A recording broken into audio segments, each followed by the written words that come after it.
చేసేటప్పుడు వాళ్ళతో కన్విన్స్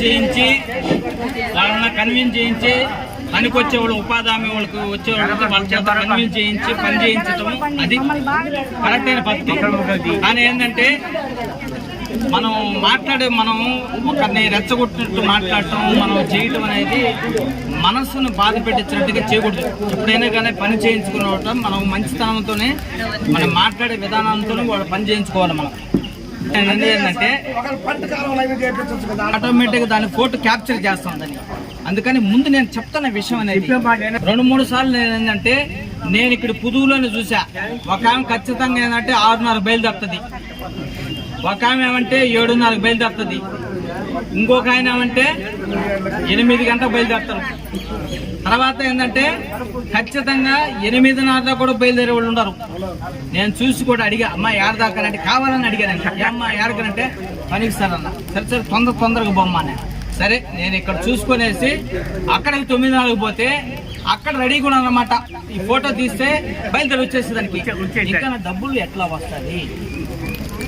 ఇప్పుడు 6 గంటలకు పోయినోడు ఏమైంది, కష్టపడుతున్నాడు. 7 గంటలకు పోయినోడు కష్టపడుతున్నాడు. వీళ్ళు పోయినోళ్ళు ఏం చేస్తున్నారు, వీళ్ళు గుర్తుపెట్టుకోలేదు కదా, వాళ్ళు వచ్చిన వీళ్ళు వచ్చినట్టు. ఏమందంటే ఇంకొక సందర్భంలో 8:04 పోయిన ఆమె ఏమంటది అంటే నాకు 30 రూపాయలు వచ్చింది సార్, ఆయనకి 150 వచ్చింది దానికనంటే. కానీ ఈ విషయం లేటుగా పోయింది అనేది మాత్రం ఇంక తెలియదు. కానీ ఈమెమంటే నాకు ఆర్గ్యుమెంట్ చేస్తుంది, నాకు ఇంత రావాలని కాలేదని. చూస్తారు కానీ పని చేసేది చూడరు. కొలత అనేది ఖచ్చితంగా నేను ఒకటే చెప్తా, దయచేసి మీకు రిక్వెస్ట్ చేసేది ఏంటంటే 300 రూపాయలు ప్రభుత్వం అనేది ఇస్తుంది. ఇప్పుడు ఆ 300 రూపాయలని మనం కరెక్ట్ టయానికి పోయేసి వాళ్ళు చెప్పిన మెజర్మెంట్ ప్రకారంగా, అంటే అక్కడ ఉండే వెసులుబాటును బట్టి, అక్కడ భూమి స్వభావాన్ని బట్టి, మనం చేసుకునే విధానాన్ని బట్టి ఆ పొలం ఎట్లా ఉందో, అక్కడెక్కడ గట్టితనం ఏందో మెతుకుతనం ఏందో, గట్టిగా ఉండేటప్పుడు మనం ఏం చేయలేం. చేసిన వరకే వస్తుంది మనకు. కానీ ఆ చేసిన వరకే మెజర్మెంట్ చేసిన వరకే వాళ్ళు టెక్నికల్ శాంక్షన్ కానీ మామూలుగా ఫీల్డ్ అసిస్టెంట్ కానీ చేసే మెజర్మెంట్ ఆడవాళ్ళు లెక్క తప్పు వేస్తున్నారంటే ఆర్గ్యుమెంట్ చేస్తే మనం మాట్లాడతాం ఎవరితోనే. కానీ మనం బాగా తెగేటప్పుడు బాగా చేసినప్పుడు కొంచెం కష్టపడితే మన 300 రూపాయలు రోజుకు 300 రూపాయలు వస్తే ఎంత ఆదాయం మనకు, ఎంత వెసులుబాటు, మన కుటుంబాన్ని పోషించుకోవడానికి, దాన్ని మనం చేసుకునేదానికి, ఒక పిల్లలకి భవిష్యత్తు కానీ పిల్లలకి స్కూల్ ఫీజు కట్టుకునేదానికి కానీ రోజుకి 300 రూపాయలు ఇస్తే వారానికి 2,000 మంది వస్తాము. 7 గంటలకు పోతాము, 10 గంటలకు రండి. కానీ ఎండకు పోండి, ఎండకు ముందు వెళ్ళిపోండి, ఇంకా తెల్లారుజామున 6 గంటలకు పోండి, పని చేసుకొని వచ్చేస్తే అక్కడ డబ్బులు రాలేదని అంటే మనం ఎవరైనా మనం మాట్లాడేదానికి కూడా అవకాశం ఉంది. పై అధికారులు కానీ ఎవరైనా అడిగేదానికి కూడా, అది కూడా నేను ఎన్నోసార్లు కూడా మీటింగ్లో కూడా చెప్పుండా, మీరు ఈ పని చేయండి, ఈ పని చేసిన ప్రకారంగా మీకు రాకపోతే అప్పుడు మనం అడగదాం అని చెప్పేసాం.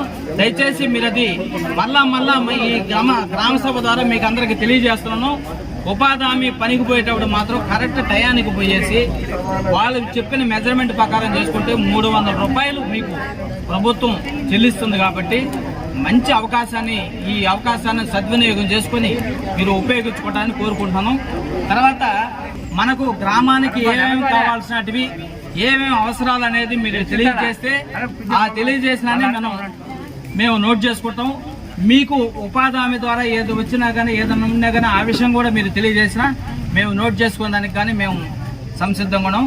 దయచేసి మీరు ఎవరైనా కానీ మీరు ఫలాని వరకు ఫలాందనేది మీరు మాకు సభ ద్వారా తెలియజేస్తే, కానీ వర్కలు మాత్రం చేసి రైతులు భూముల్లో ఫారం ఫండ్ నిర్మాణం కానీ, వ్యక్తిగత భూముల్లో భూమి అభివృద్ధి పనులు అంటే మనం గినాలు వేసుకోవటం కానీ, వ్యక్తిగతగా పెంచి డ్రెస్సింగ్ నిర్మాణం కానీ, రైతుల భూమి నందు సరిహద్దులు కందకాలు నిర్మించుట, వ్యక్తిగత భూముల్లో వ్యవసాయ బావి నిర్మాణాలు అంటే వ్యవసాయ భూములు నిర్మాణం చేసుకునేదానికి, అంటే మెట్ట పొలాల్లో బావులు ఏర్పాటు చేసుకుని అది కూడా ఉంది. పళ్ళు తోటలను రింగ్ ట్రెంచ్లు నిర్మాణము, పండ్ల తోటల్లో భూసారం సంరక్షణ గడ్డి పెంపకాలు ఉంటాయి. మనం రైతులు గడ్డి పెంపకం చేసుకోవడానికి, అంటే పశువులకి మనం మామూలుగా పాడి పశువులు ఉంటాయి కదా, వాటికి పెంపకం చేసేదానికి దానికి కూడా ఒక ప్రభుత్వం ఏంటంటే సబ్సిడీ అనేది ఇస్తుంది అన్నమాట. అదొకటి. తర్వాత పశువులు షెడ్లు నిర్మాణం, అంటే ఇప్పుడు పశువులకి ఏంటంటే షెడ్లు తడవకుండా ఉండడానికి ఆ షెడ్ల నిర్మాణానికి కూడా ప్రభుత్వం అనేది సదుపాయం కల్పిస్తుంది. తర్వాత గొర్రెలు షెడ్లు కానీ, తర్వాత కోళ్ల ఫారాలు నిర్మాణం చేసుకునేదానికి కానీ, పట్టు పురుగులు షెడ్డు టైపు సైజు వచ్చామంటే 50 × 20 ఫీటు అడుగులు, పట్టు పురుగులు షెడ్ టైపు 2 30 × 20 అడుగులు, అది కూడా వచ్చేదానికి అవకాశం ఉంది. మరియు ఎంఐ ట్యాంకులు పునరుద్ధరణ, ఎంఐ ట్యాంకులు మన చెరువులు ఉన్నాయి కదా, అవి పునరుద్ధరణ చేసుకోవడానికి కానీ, ఎంఐ ట్యాంకు శిఖములు నల్ల తుమ్మ చెట్లు పెంపకం, శిఖరంలో అంటే లోపల చెట్లు పెంపకము, ఎంఐ ట్యాంక్ సరిహద్దు చుట్టూ కందకము తవ్వి మొక్కలను పెంచడము, ప్రభుత్వ సంస్థలు సరిహద్దు కందకాలు, వ్యక్తిగత భూములు పళ్ళు తోటల పెంపకము, పూల తోటల పెంపకము, మల్బరీ తోటల పెంపకము, పళ్ళు మొక్కల నర్సరీ పెంచుట, నర్సరీ పెంపకము, మునగ నర్సరీ పెంపకాలు, టేకు ఇతర చెట్లు కూడా వేయటము, మంచి దానికి చుట్టూరు కంపనాటము, దానికి నీళ్లు తోలకము, ఇవన్నీ కూడా జరుగుతున్నాయి.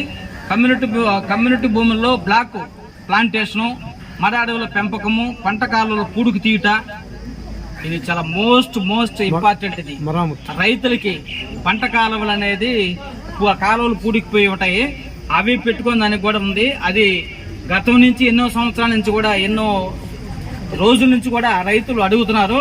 అది నేను చాలా సార్లు కూడా జనరల్ మీటింగ్ లో కూడా. మరిన్ని అప్డేట్స్ కోసం మన HN9 టీవీ ఛానల్ ని సబ్స్క్రైబ్ చేసుకోండి.